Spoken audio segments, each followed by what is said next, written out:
Hello, welcome to Spirit Talk Cafe. We are the healers at Bella Luce Skincare and Healing Center in Pacifica, California. And this is where wise women get together and discuss real issues through the lens of spirit. We're new to this. We generally work one-on-one with our clients in the center, but during COVID-19, we've had to close our doors. And so we decided that this would be a great way to reach out to help people, to help our clients, and to help people that are not our clients. I'd like to introduce everyone before we get started. So if you can just give a little wave when I introduce you, and we'll all have a chance to hold the talking stick and speak. The first person on my list here is Lisa Warnes. Give us a little wave, Lisa. Lisa is a massage therapist, a visual artist, a Reiki practitioner, and a writing and art workshop facilitator. And I just want to remind people that the beauty of Reiki is that you can also do it through distance healing. So you don't have to be face to face. Our next person who works at Bella Luce is Wanda Whitaker. Wanda is a certified hypnotherapist, a visionary artist, a spiritual advisor, and a Reiki practitioner also. And again, Zoom is a wonderful platform for hypnotherapy and for doing some of the work she does through spiritual advisory work. And we have Shannon Fern of Shannon Fern Torre. She is an intuitive and a tarot reader, and she brings a lot of wisdom ancestrally and through her personal life through the tarot cards. Her readings are spot on, and they are quite intuitive and healing. And I am Antoinette Cresci de la Torre. I'm the founder of Bella Luce. I am a shamanic practitioner, a acupressure and massage therapist, a Reiki master, and a artist and dancer. And I'm here to welcome you. The first person that is, today our topic is self-care and healthcare.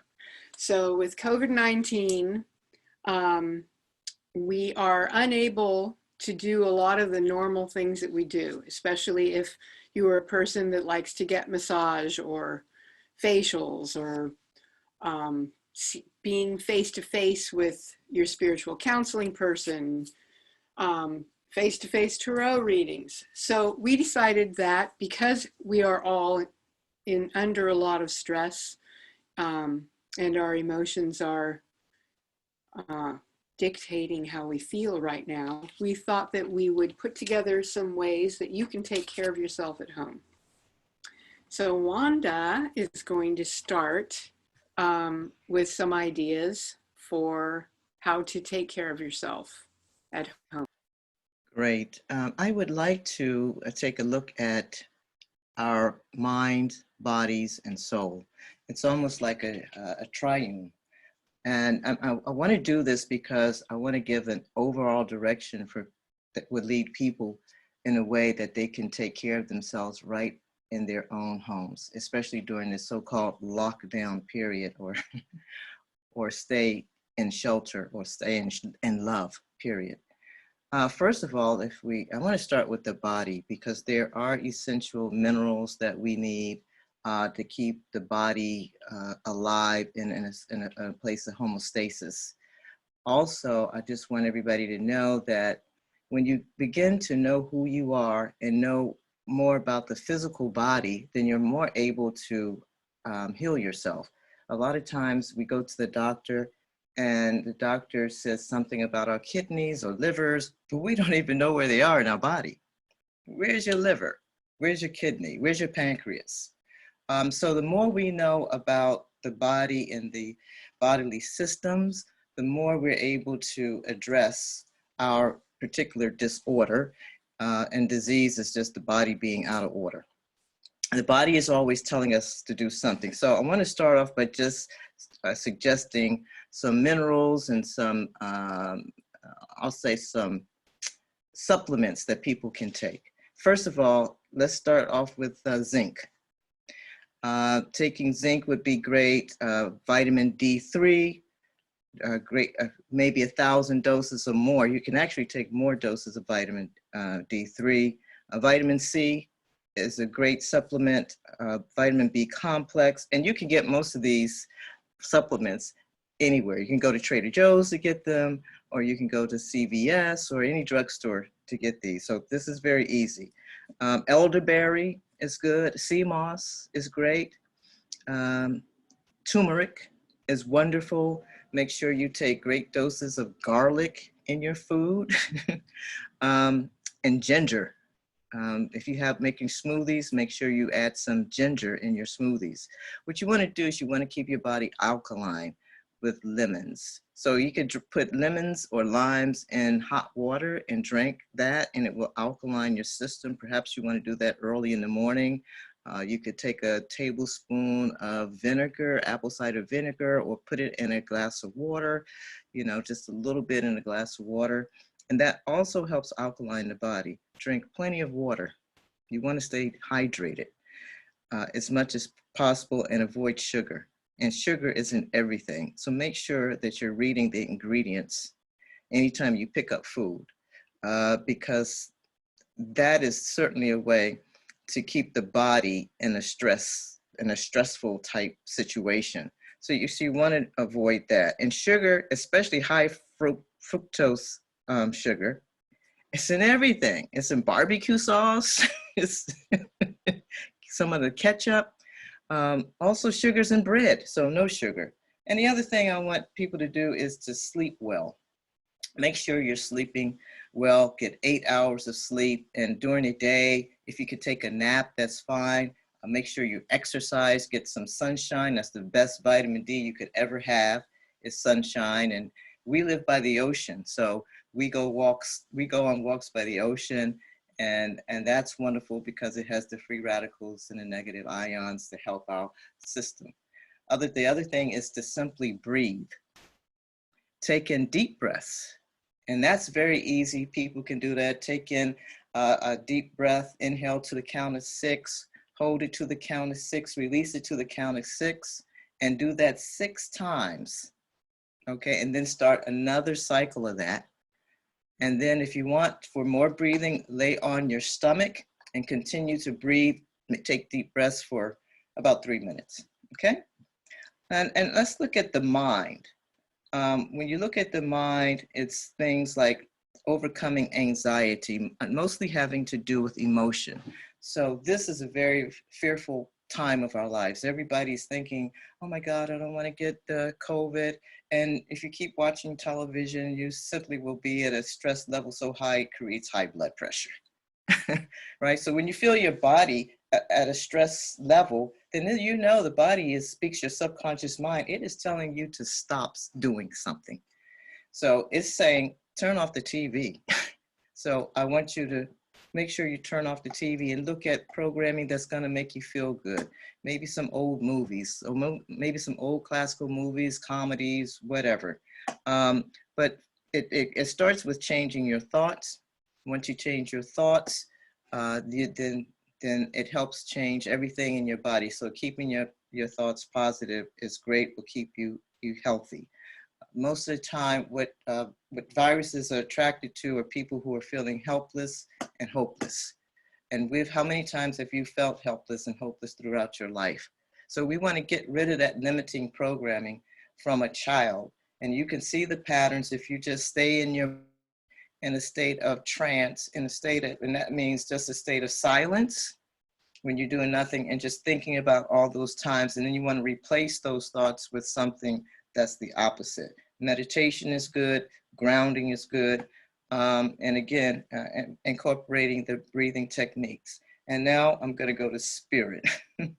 Okay, I'm being as quick as I can because it's a lot of information, but I want to make sure everybody gets a chance to help you to help yourself, help you to help heal yourself. So if you look at spirit, we're looking at being at a state of gratitude. Gratitude for everything that we have in our lives. Right now, we want to be able to go outside. We want to be able to do this and do that. But you have to be thankful you have a roof over your head. You have electricity in your home. You have food. You have a family you could be with and stay with. Or you have pets that are helping you stay warm and cuddly. So you want to just think about the little small things that make you happy. And you also want to be creative. You want to be creative with your thoughts, with going within and finding that higher self, that spiritual self, because the soul is so enormous and so loving that once you go to that place and into your heart, that's what you want to do. You want to start breathing into your heart space. Once you do that, then you will release stress and cortisol. You will release it and you will feel so much better. But you got to understand there was a reason why Mother Teresa could go into the boroughs of India, for example, Calcutta, and Jesus could walk through the people who had leprosy. And that's because they were at a high level of being connected and aligned with their higher selves and the higher spirit, which allowed them to walk in a way that they avoided it. Plus, they were not fearful, basically, of getting it because their belief system was strong. And Louise Hay's book, You Can Heal Your Life, I'm just going to put this up here real quick. She talks about having pneumonia and also influenza. And what she says is that she always has an affirmation that you can say to help heal yourself. And for this, because there's always an emotional origin behind an illness. So in her book, You Can Heal Yourself, or You Can Heal Your Life, she says that influenza and respiratory illnesses is a response to mass negativity and beliefs in fear and a belief in statistics. Wow. Wow. So the affirmation for you is, I am beyond group beliefs or the calendar. I am free from all congestion and influence. I hope I got that right. I think I did. So just keep saying that to yourself over and over and over again. If you can, write it down at a place that is near you, perhaps near your bed or near your television if you're looking at television, in your car, and just keep reading that to yourself over and over and over again. And there are other books too that you can read that will tell you about the emotional origin behind any disease. And I would advise you, here's another one. I kind of kept this this is the dictionary, the complete dictionary of ailments and diseases and the emotional responses to them. So just giving you some resources that you can buy that will help you during this period. I tried to get enough in as I could. So thank you for allowing us to have this space. Thank you, Wanda. Thank you, Wanda. For sharing. I'm going to have Lisa. Lisa has something to share. Lisa Warren's massage therapist. And so I'm going to give Lisa the floor now. Okay. Hello, everybody. I am a massage therapist and Reiki practitioner and a visual artist, and a new hobby for me, or not hobby, but I am just starting to do writing and art workshops. And so I'm just going to give you a short little description of what a workshop would be like.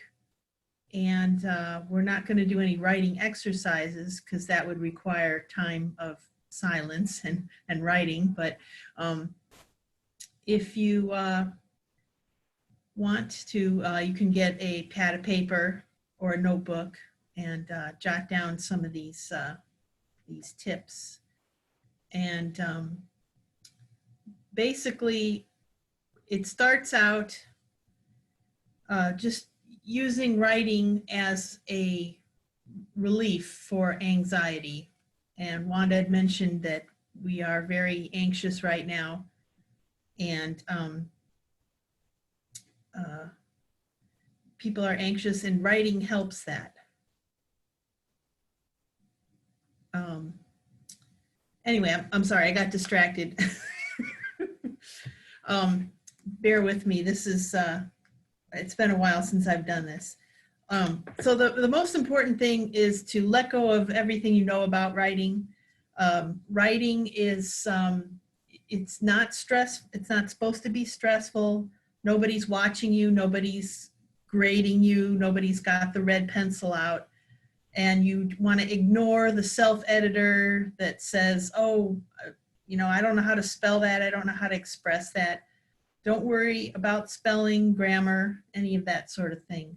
Basically, we're emphasizing stream of consciousness. So you have your piece of paper and your pen and you write. And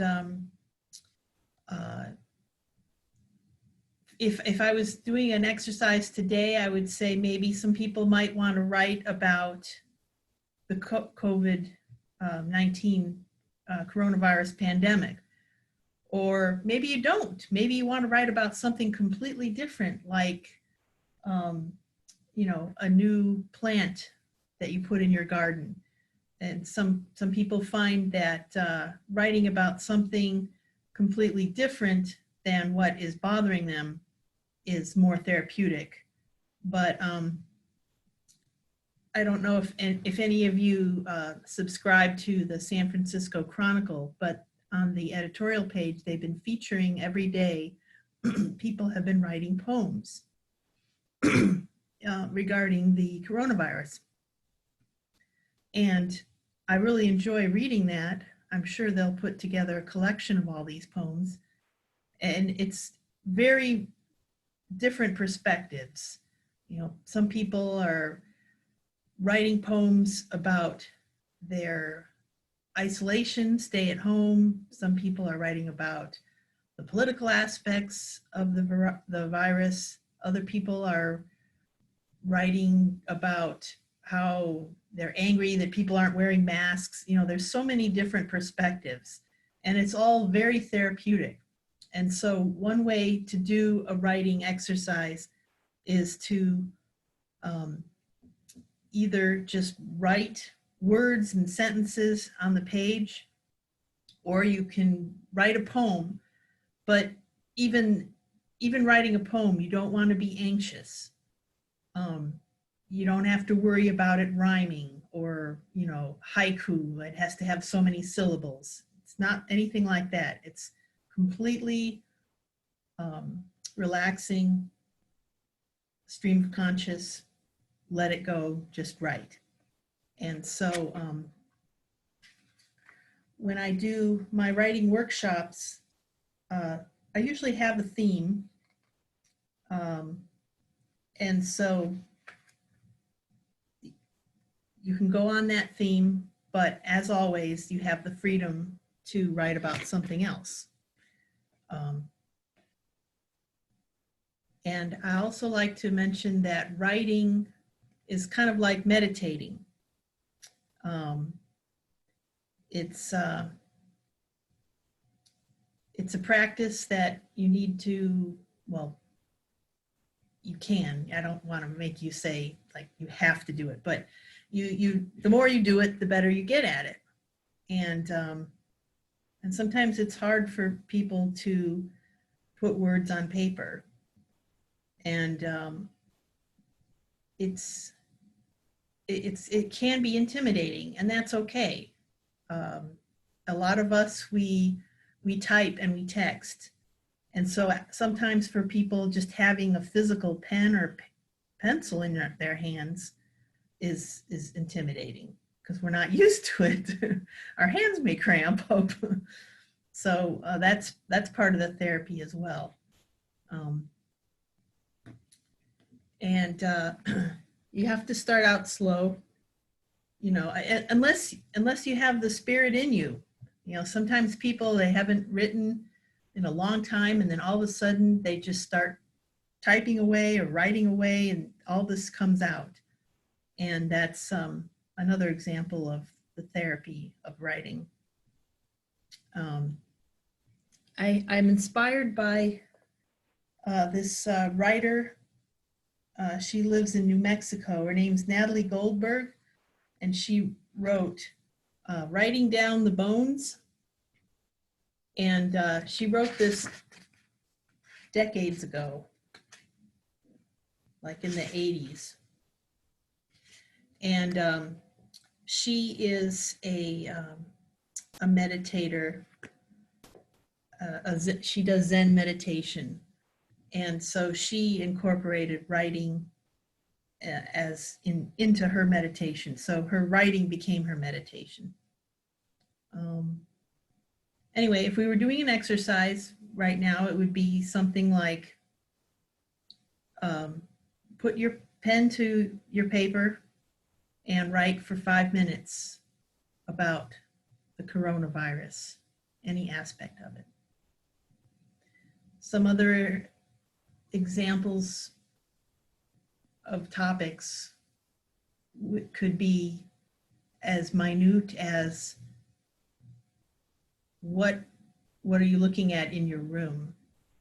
You know, is there a blender in your kitchen? Describe the blender. Or you could write about personal family members. Your grandmother that's no longer here. What do you remember? What was your favorite thing about her? You know, things like that. So there's endless number of topics to write about. And it's just the letting go and writing, not worrying about editing, not worrying about spelling or grammar. And when you're done, you take a deep breath and you set it aside, and then you feel much better. So thank you for listening, and I hope we can do some writing workshops together soon. Thank you, Lisa. That sounds like a lot of fun. I remember when I was at City College back in the 80s, I took a creative writing class, and we did that every day to start the class. Oh, cool. Just free writing. And it was a way for us to, I think the instructor just wanted us to let go, to allow the creativity to come through. And that's something that I've hung on to 40 years later. I still sit down and do that in my journal. So I highly recommend doing it. I often think if we're a vessel used by spirit, right, to express itself, we're just a vessel. So if we just allow it to flow through without judgment, we'd be able to create some masterpieces, and we don't even know it, because it's about the flow, right? Vessel, flow, and that's like Reiki, what we're doing in Reiki as well. You'd be surprised. I mean, I'm sure we've all been surprised by what can come through with that stream of consciousness writing. It can almost get to a point, especially if you're working with spirit guides or, you know, kind of like spirit contacts, where it can become like automatic writing. Teachings can come through, or things that, you know, consciously you might never write down. Things can flow through once you start the stream of consciousness. But that practice of sitting down and actually, you know, opening yourself up to that's a whole other thing. And so I appreciate you, Lisa, for, you know, reminding me to, I know I need to get back into writing a little more. So thank you for that.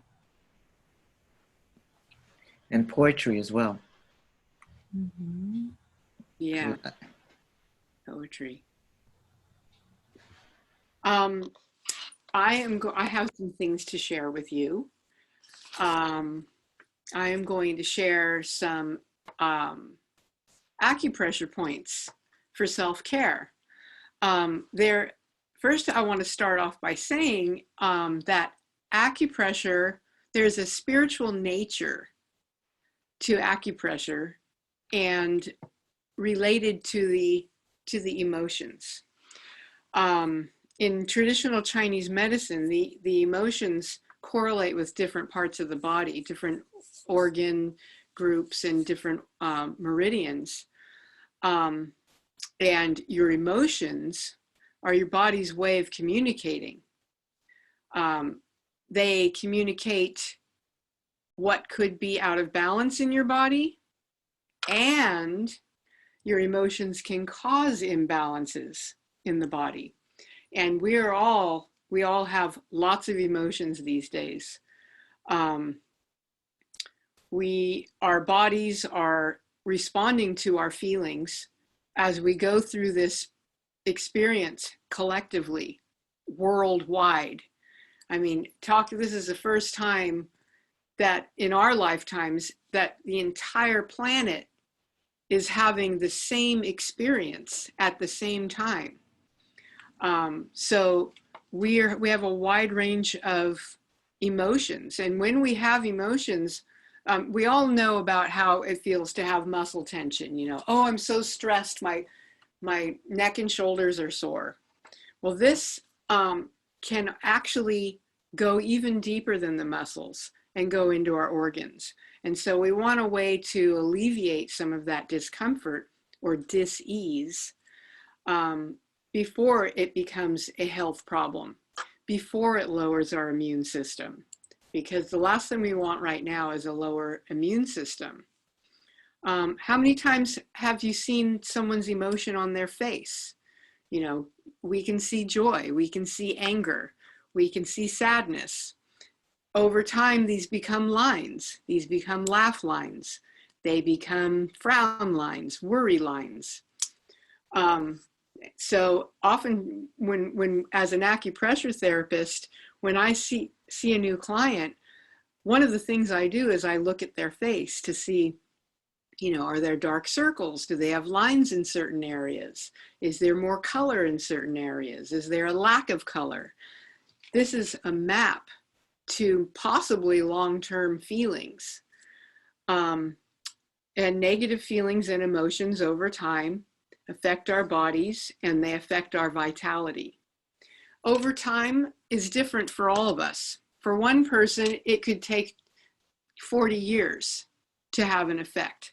For another person, it might just take the 2.5 months we've been sheltering in place.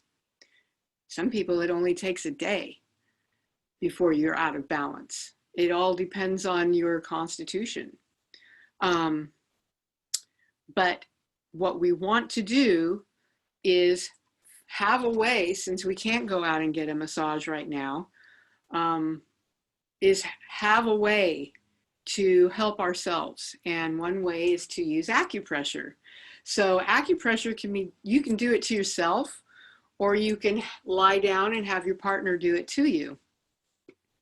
It's a way to relieve emotional pain. It's a way to relieve physical pain.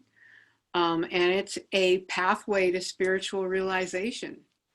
All of our emotions are not just indicators to what is happening in our body, but it's also an indicator to what spirit is telling us.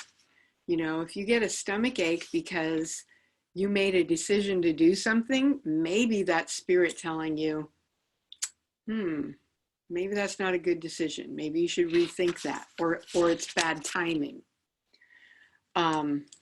Memories, emotions, spiritual insights, they can all be amplified during an acupressure treatment.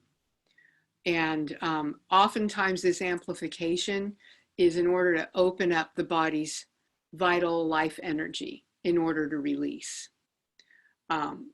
It's kind of like, let's see, an analogy for me would be what happens to a light bulb just before it burns out. Sometimes it gets brighter. So sometimes you may experience physical pain, or an emotional feeling gets stronger during an acupressure treatment before you release it. That is your body's way of showing you that something is happening. There's movement, because pain is stuck chi. Whether it's physical or emotional or spiritual, it's stuckness. Acupressure activates our endorphins. It activates the neurochemicals that make us feel good, that give us that natural high. A lot of times people will leave a session and go, oh my God, I feel drugged. And it's because these endorphins have been released, and you can do it for yourself.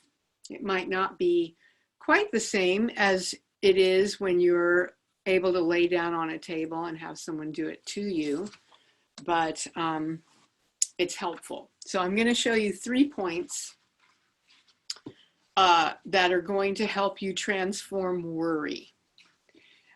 Worry and overthinking suppress your energy system, and they suppress the functions of your body.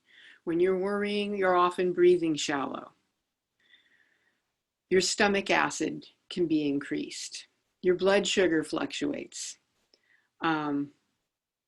Additionally, chronic worry over long term can lead to sugar cravings and lead to issues with your organs.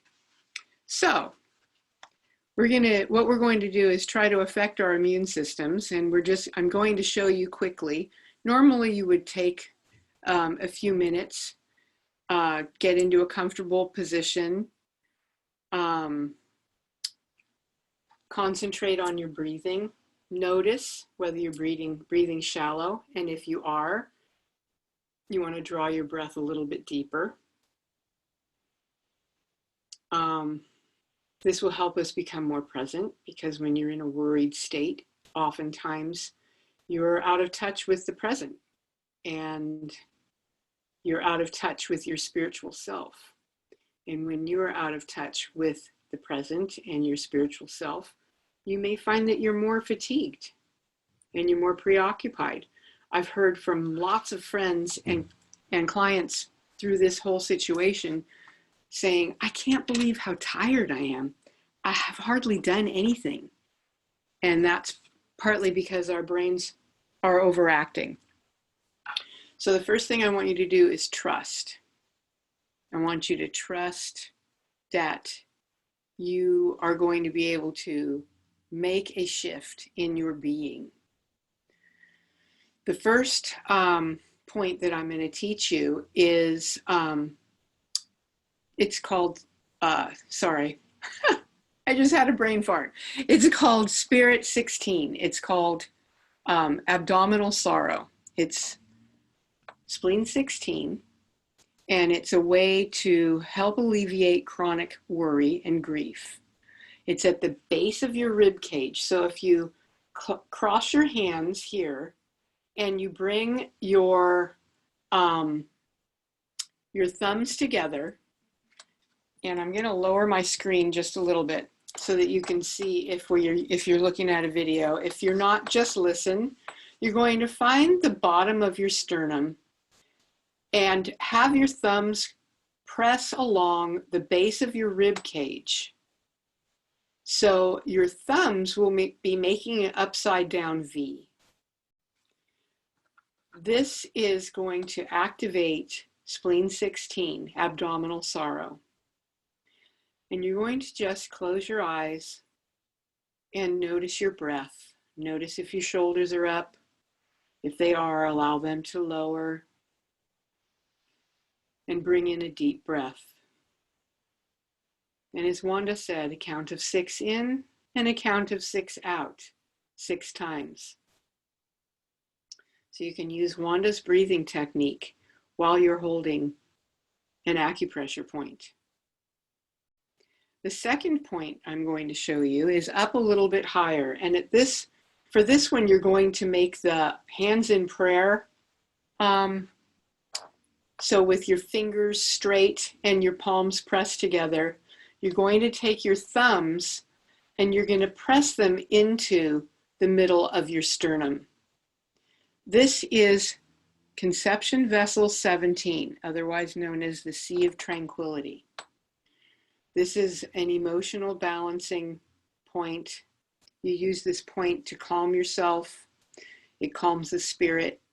It's helpful with depression, and it's helpful with sadness.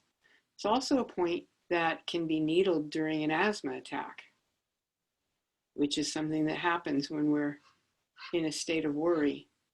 Again, you can do 6 breaths in, 6 breaths out, at the count of 6 each, just like Wanda suggested. So that would be breathing in,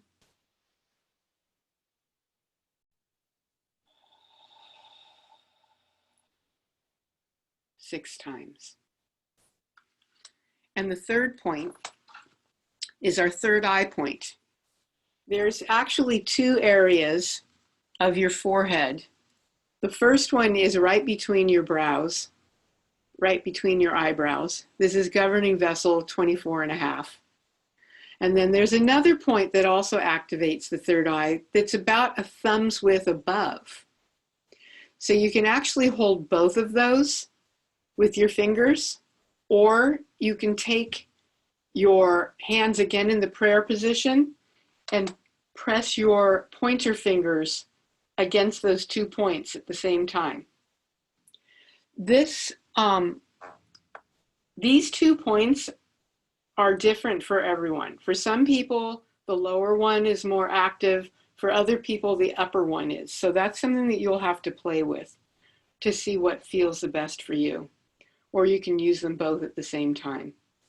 This point calms the spirit. It helps with anxiety. It is activates, or rather fortifies, the pituitary gland, which activates spirit. It counteracts worry. It transforms guilt. It helps you to become free of self-doubt and pain. And it's a wonderful one to press while you think about all that you are grateful for. So as you're breathing during this one with your 6 breaths at the count of 6, naming in your mind all the things that you're grateful for. And if you're somebody that it seems like you don't have a lot to be grateful for, pick one thing and concentrate on that one thing. I'm grateful for my health, if that's that one thing. I'm grateful for my children. I'm grateful for my roof over my head. Grateful for my ancestors and their resilience. I'm grateful for love. I'm grateful for the grains of sand that my feet feel, or the blades of grass. I'm grateful for the bird that I hear outside my window. Think of something, because gratefulness elevates our vibration. Gratefulness helps us to stay present. Because when we get down in the dumps, if we remember that I'm okay right now, at this very moment, you can raise your vibration so that your immune system is stronger, and so that you're better able to cope with what the world gives you right now, whatever that may be. And those are 3 points that only take 18 breaths to activate. Doesn't take all day, doesn't take a half an hour, 18 breaths. And I invite you to give them a try each day. It's a great way to bring you back down when we start flailing around with mind chatter. So I thank you for your time. And we also have Shannon too. Does anybody have anything to add before I bring Shannon on? Just wanted to thank you for that. That was very, very helpful. Welcome. Yeah, I think so too. We're learning something new, and everyone else that is viewing the show. I hope that they're actually putting this as part of their healing practice that they're doing on an everyday basis. That was great information. It's interesting that when you want to start really activating your third eye, one of the practices is tapping on that area. Mm-hmm. So, And I think that we should have a meeting a real talk cafe, Spirit Talk Cafe on tapping. That would be a good one. Yeah. Yeah. Okay, my dear Shannon. Well, thank you, Antoinette. That was, it really goes well, into embodied healing, which is what I'm trying to pursue more in my personal practice. And thank you. That was just really healing right then and there. And so I think embodied, like being in your body, doing something that helps you feel your body, helps you, acknowledge the signals that your body is sending you. I think that's part of our kind of spiritual evolution after so many years, especially in Western culture of maybe overemphasizing the intellect and things like that. We have so much pressure that we should be feeling a certain way, or we should be thinking, and there, of course, all the fear and everything going on with everything disrupted right now. So I really like to look for for me, it's always like one or two things that I can adopt, because when you try to take on too much, then it turns into something where it's hard to do any of it. So 1 to 2 things is great. So I'm going to try to start adopting that. I'll have to do that again. What I wanted to talk about were a couple more things that are practical, and feel free to jump in with me. I know everyone has really good ideas with this. I was just going to share a little bit of what I do in my personal practice that has helped me. In the mornings generally is a good time for me, but you can pick a time of day. They say, especially if time is more fluid for you, it is good to sort of carve somewhat of a rhythm for yourself while still being flexible. So the morning for me is a good touchstone to connect with spirit, because it helps to, kind of retain that connection, reawaken to that, and set an intention for the day.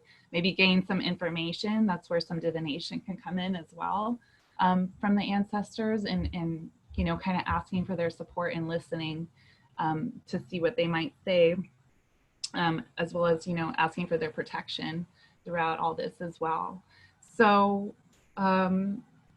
I do recommend, if you feel called to, it could be, not everyone consciously works with their ancestors. If you feel called to do so, I would definitely look into it. There's so many great resources and teachers about that. Now, one book, I was trying to find it, that I really recommend it's called Jambalaya by the respected Louisa Tiche.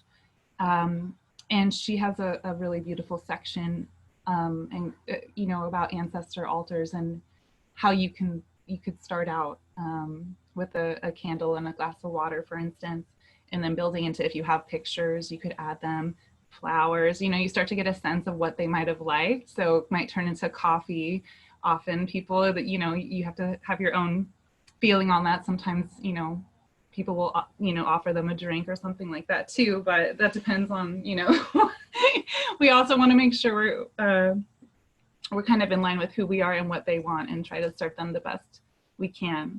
So just simply, in the morning, I get up, I do try to write in a dream journal, because it's that's the one writing thing that I have kind of kept up with, because it's a way to just jot down something really quickly in the morning, and over time you can see how the symbols of your subconscious can come up. And especially, they're saying that people are really dreaming intensely right now, and it's interesting to kind of study how they're coming up through the subconscious and how spirit is speaking to us through our dreams. So even if a dream doesn't make sense, or sometimes I find resistance to wanting to write down a particular dream, like, oh, that didn't feel like, cool enough, whatever it is, those are the ones I especially try to write down, because eventually it's kind of like, why did that come up at the start of this pandemic, or something like that. So, I try to do it right away, because otherwise I'll, get off of my game and get into other things. So I'll go in my kitchen. That's where my altar is. It's right there in the middle of the family, it doesn't have to be like something far removed necessarily, especially if you're living in, small quarters. And I refresh the offerings that I give my ancestors. Sometimes I'll get fancier, but just every morning I give them I bring their water in there. I give them a little wine. I bring that outside. I pour it into the earth. That's when I try to like take one moment of quiet with the earth and ask them to sort of cleanse me as well as I'm cleansing out these glasses, like cleanse my energy, and then ask for their incoming, you know, blessings, guidance. And that's when you open yourself up, that's when you could kind of ask questions like, or just talk to them for a moment. Like, I'm scared, this is crazy. Like, I really need your protection. Many of you have been through pandemic. All of you have been through, you know, stress, you know, injustice, you name it. And, you know, you have wisdom you can share with me. So please be here for me. You could ask them for a sign. You know, the signs kind of speak in mysterious ways as well, but you could be open to that. And I go back in, I pour their water and their wine. Some mornings I feel like they want some coffee, I'll put that there too. I usually light some incense, and so that's how I often will cleanse the home with smoke is I have some powder incense that I really like. I have a little bit left from Sword and Rose in San Francisco. They make great, but you know, you can grow herbs, and we can talk about that some more. And that's when I do a little bit of divination. So that's, you know, you don't have to do the divination aspect, just a moment of connecting with spirit. And it could be, you know, asking for your ancestors. It could be asking for your angels or your guardian angel, gods and goddesses, you know, whatever that divine connection is for you. Just being able, and again, for me, like I said, if I don't do it in the morning, there's a danger I'll just get sidetracked. And so I try to do it. That's the one thing I kind of commit to. And then things on top of that, that kind of builds the foundation, you know, for my day. So as far as divination, if you're interested in that, there's been a ton of people, you know, learning tarot in recent years. And tarot is a wonderful system that I recommend if you're interested to learn about. Like, that could benefit everyone. But another thing, if you don't want to get into the tarot system, are oracle cards.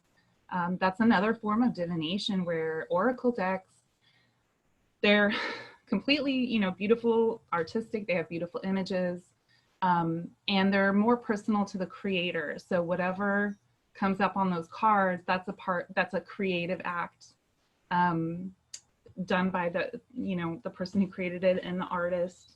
So you can look, you know, small businesses are great, but on Amazon right now, there are a ton of oracle decks, and they're all unique. And that might be a good way to start with divination, because you can find one you're attracted to, bring it home. They're fun to look at, you know, if anything else. But the practice that I recommend is up at that altar after I light the incense, give the offerings. Oh, I put some oil on, which is honestly, a lot of it is my kitchen olive oil that I bless with my spirits. You know, you don't have to spend a ton of money on this stuff. After I do the oil, you know, I get my cards out. And sometimes, you know, I use oracle decks that have kind of a light and a shadow side, so they'll call me out too. But if you're just starting out, or if we're in a more sensitive space right now, find one that's, you know, more on the positive side, if that helps you feel more comfortable, for sure. That's more approachable. And you could ask a question, or you could just, yeah, so you could see Antoinette's holding up some examples here. I'm gonna hold it up here. I don't think they can see us unless we're talking. Yeah, no, Yeah. people, show your examples. Oh, there. Can you see that? So this is a fun one that my clients love. And this is an example of one of the cards. You're being helped. And it seems clients would come into the center, and this deck was in the bathroom, and they would pull a card and then, you know, take a picture of it, because it meant so much at that time. It's shocking how accurate, like, you get the card you need. It's really interesting. But Did you just pull that card from the deck? yes, I did. Wow. So let me ask you both a question, because you both, well, everyone works with spirit, but how does that work? How can people come in and pick the exact card that they need at that particular time? I mean, I have an answer, but I'd love to hear your response to that. Shannon, you want to go first? Do you want me to go first? You can go ahead. It's mostly intention. because most people, when they pick a card, they have a question in mind.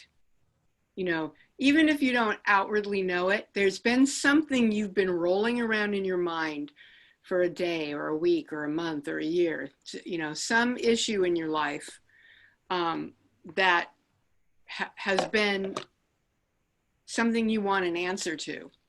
So when you pull out a deck, whether it's a tarot deck or, you know, one of these decks, and you hold the cards and you think, I'm going to pick the card I need right now, even if consciously you don't even have something in mind, they do. They know. And the card pops out, and it happens every time. It happens every time. Do you have anything to add, Shannon? I'm sorry. Yeah, sometimes they fly out at you too, and yeah, I'm curious to hear your you know, feeling on it, Wanda, too. But you know, it for me is just, it's that idea that, you know, spirit speaks, and it's always there. I think there's many theories that I can kind of adopt, but what I love about it is that it's a great mystery. It's like spirit speaks, and especially I think the intent part is saying, you know, spirit, can you speak to me through this deck? You know, keeping your deck maybe on your altar or something, feeling like, you know, it's a part and it's blessed and has a connection with your spirits. But at the same time, you know, you can find a deck in a bathroom and you will get the perfect card for you. So spirit will speak anywhere. It doesn't have to be in some grand location. I think it's almost like there are no coincidences, because how many times have you been to a workshop and they break you up into groups, and the people that are in your group are the perfect people to have in your group at that particular time. So I think this, for me, is about vibration and frequency. And so going by the law of vibration, we are attracting these cards because they have a certain frequency that is aligning with our own frequency. And so not only that, I believe that we're also working with the spirit world, who is guiding us all the time. And they're absolutely giving out us messages. Mm-hmm. They probably were ahead of that card deck and knew what was going to happen way ahead of time and made sure that you picked the right card. So they're invisible forces, unbeknownst to us, that we are working with, and that includes vibration and frequency. And when we get to know that, we'll have the keys to the universe, as Nikola Tesla quoted this thing, right? So, yeah, I think that once people understand that there are no coincidences and really start becoming a witness to that, then they see how the law works. Anyway, that's my response. Yeah. Thank you, Wanda. Mm-hmm. Well, this concludes our episode of Spirit Talk Cafe, and we are going to try to put one of these out once a week. So you can look for more of them. We are going to be posting these on our website and on Facebook and on our YouTube channel, which is just about ready to be launched. So I thank all of you for joining me. And until next week, be well and stay safe and practice. Practice what you just learned. Thank you. Thank you.